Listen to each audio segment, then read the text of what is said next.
My name is Rebecca Bronson. I am 42 years old, and I carry a secret that has ruined my life.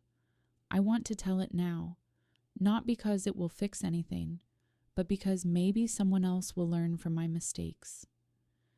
It began 16 years ago when I was 26. My husband, Daniel, came home one evening after work, loosened his tie, and sat down at the kitchen table. He looked serious, almost rehearsed. "Rebecca," he said, "I've made a decision. I'm going to have a vasectomy." I stared at him, stunned. We had talked about children before, but he always postponed the conversation. Now he was closing the door forever. "Why?" I asked, my voice trembling. He shrugged. "I don't want kids. I don't see myself as a father. And honestly, I think it's better for us. We can focus on our careers, travel, enjoy life." I felt anger boiling inside me. I had dreamed of holding a baby, of building a family, and now he was taking that away without even asking me. That same week, I met my ex-boyfriend Michael for coffee. He had been my first love, the man I thought I would marry before Daniel came into my life. Michael was warm, charming, and still carried that spark that once made me fall for him.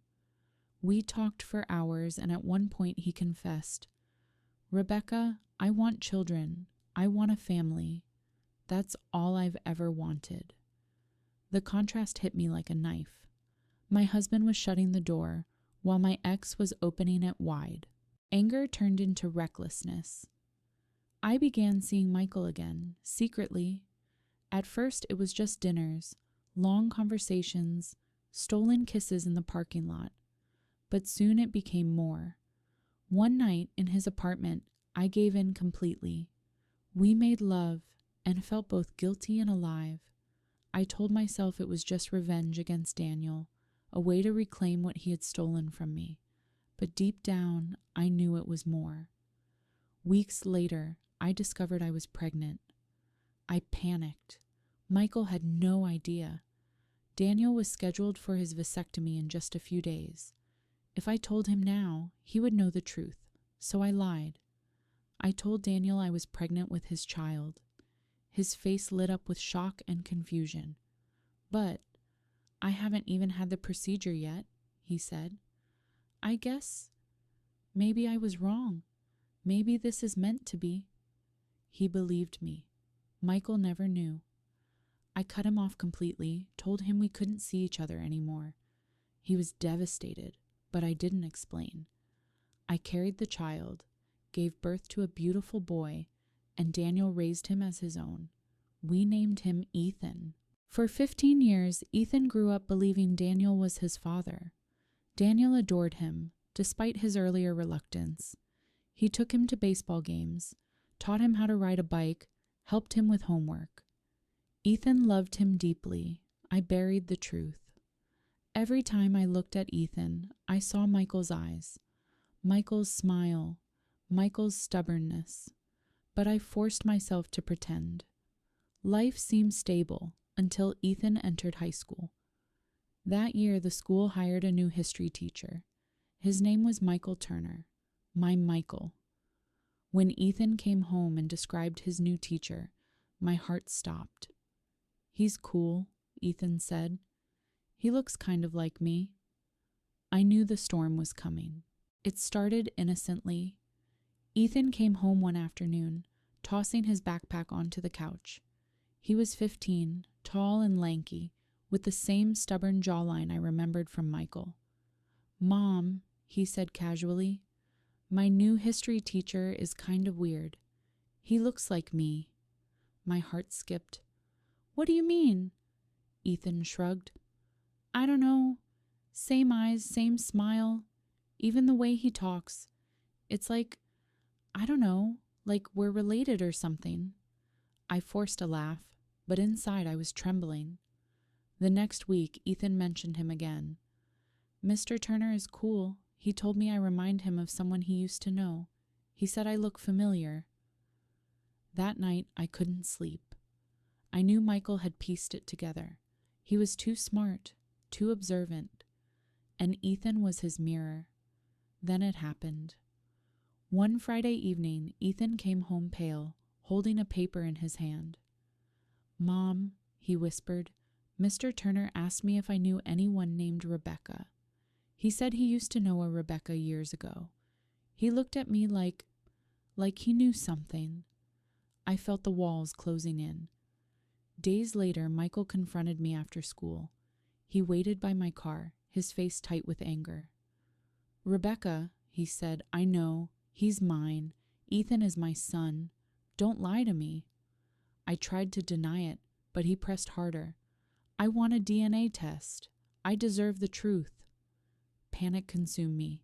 If Daniel found out, everything would collapse. Our marriage, Ethan's world, the life I had built on lies. So I did the unthinkable. I packed our bags, told Daniel nothing, and fled. We crossed the border into Canada, leaving behind the wreckage. Canada was supposed to be my escape. I rented a small house in Toronto, told Daniel that work had forced me to relocate, and tried to pretend life could go on. Ethan was confused, but he trusted me. He always trusted me. But secrets don't stay buried forever. Ethan kept in touch with Michael through email. At first, it was innocent. Questions about history assignments, casual notes. But slowly, their conversations grew personal. Michael told Ethan stories about his own youth, his family, his dreams. Ethan began to notice how similar they were. One night, I walked past Ethan's room and saw him typing furiously. His face was pale, his hands shaking. Later, I found the email he had written. "Mr. Turner, I think you might be my real dad. My mom won't tell me anything. Please, just be honest with me." My heart shattered. Michael replied the next day, "Ethan, I believe you are my son. I've wanted to know the truth for years. I love you, even if I wasn't there. But we need proof. A DNA test." Ethan confronted me that evening. His voice was trembling, but his eyes were sharp.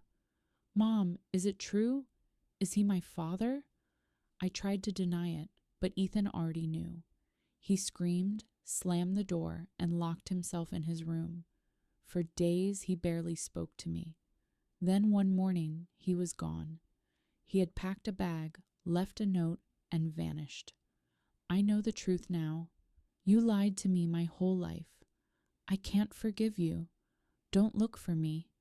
I collapsed on the floor, sobbing. My son had chosen Michael, the man I had betrayed, over me, and I couldn't blame him. Now I am 42 years old, sitting alone in a small apartment in Montreal. Ethan is gone. Daniel divorced me years ago after discovering my sudden disappearance, and Michael has Ethan now. My son chose him, and I cannot blame him. I replay the choices that led me here. Daniel's announcement about the vasectomy lit a fire of anger inside me. Instead of confronting him honestly, I ran back to Michael. I thought I was reclaiming my dream of motherhood, but in truth, I was building a life on lies. I lied to Daniel, telling him Ethan was his child. I lied to Michael, cutting him out of his own son's life. And worst of all, I lied to Ethan, raising him in a world where his identity was stolen from him. The day Ethan left, I felt my soul collapse. He was 15, just a boy, but his words cut deeper than any blade. "You lied to me my whole life. I can't forgive you." I haven't heard his voice since. Now I live with regret. I see mothers walking with their children in the park, and I ache.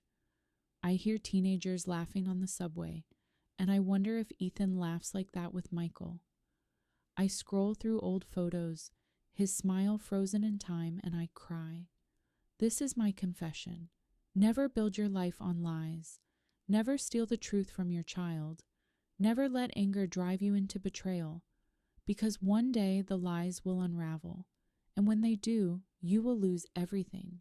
I lost my husband. I lost my best friend. I lost my son. and I will never get them back.